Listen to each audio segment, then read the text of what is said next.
2024년 1월에 초3, 초5 남자 아이들과 영어권에서 한 달 살기를 하려고 합니다.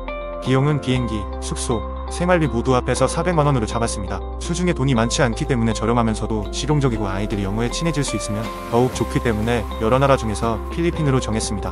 그리고 지역을 고민하다가 필리핀에서도 안전하면서도 영어 공부하기와 액티비티를 모두 할 수 있는 곳인 세부로 정하고 계획을 짜고 있습니다. 세부에는 영어 연수 한 달 프로그램이 많이 있지만 저는 하루 9시간을 책상에 앉아서 공부하는 것보다 오전에는 공부하고 오후에는 영어를 직접 많이 쓸 수 있도록 하는 것이 더 낫다고 생각하기 때문에 영어 아카데미 프로그램은 패스했습니다. 직접 아이들이 영어를 써서 물건도 사보고 식당에서 주문도 하고 돈도 환전해보기를 경험하면 영어에 대한 자신감도 키워지고 나중에 한국에 돌아와서도 영어 공부를 스스로 할 수 있다고 생각하기 때문입니다.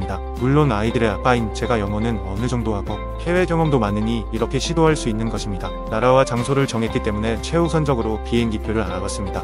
스카이스캐너 앱에서 알아보면 저렴하면서도 여러 사이트를 비교할 수 있어서 합리적인 비행기표를 구할 수 있습니다. 그런데 여기서 고민이 된 것이 1회 경유로 가느냐 직항으로 가느냐 였습니다. 1회 경유로 가면 거의 30만원이 세이브 되기 때문입니다. 하지만 1회 경유는 마닐라에서 내렸다가 세부행으로 환승하기 때문에 붙이는 짐이 있으면 아슬아슬해서 패스했습니다.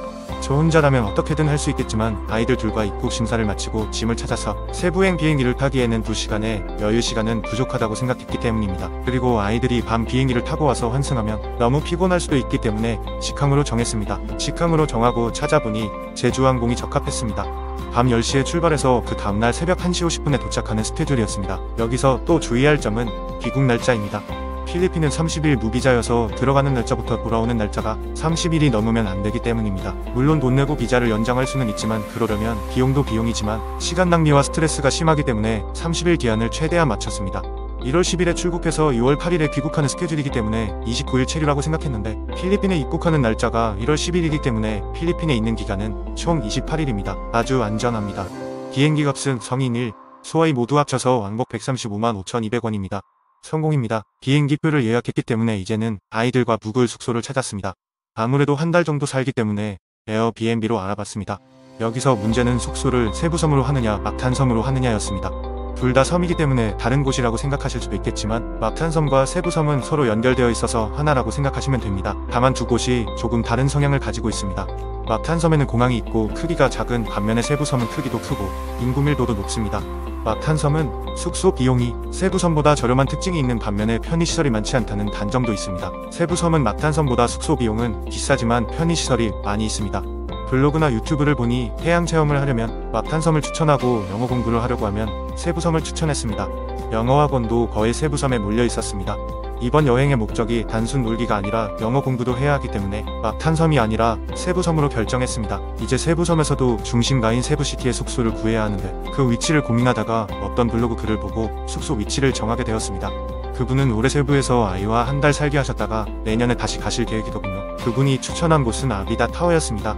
위치가 중심가이고 주위에 편의시설이 많이 있다고 하더군요. 그래서 아비다 타워를 중심으로 숙소를 찾아봤습니다. 숙소를 정할 때 중요한 점은 첫 번째로 안전이고 두 번째로 내부에 각종 편의시설이 있어야 한다는 것입니다. 편의시설 중에서도 중점적으로 본 것은 세탁기, 밥솥, 온수기, 수영장이 있냐는 것이었습니다. 아이들과 같이 생활해야 하기 때문에 식사가 해결되어야 하고 옷을 빨 수 있는 세탁기가 있어야만 비용을 줄일 수 있기 때문입니다. 온수기는 더운 나라이기 때문에 없어도 될 거라고 생각하시지만 한국 사람은 여름에도 따뜻한 물에 샤워를 하기 때문에 온수기 유무는 중요합니다. 에어비앤비가 소개하는 곳에서는 필요한 물품이 거의 갖추어져 있기 때문에 이 네 가지가 있으면 다른 것은 거의 있다고 생각하시면 됩니다. 세부섬에 바다가 있기 때문에 수영장이 필요 없겠다라고도 생각하시겠지만 이번에 아이들에게 생존 수영도 가르치고 저녁에는 놀이 겸 체력 단련을 위해서 건물 내 수영장은 필수입니다. 그리고 숙소에서 바다로 가려면 걸어서는 못 갈 정도로 세부섬이 크기도 하니까 수영장은 꼭 있어야 합니다. 그렇게 해서 찾은 곳은 아비다 타워의 원룸 콘도였습니다. 어차피 집에서는 먹고 자기만 할 것이기 때문에 크기는 중요하지 않아서 패스했습니다.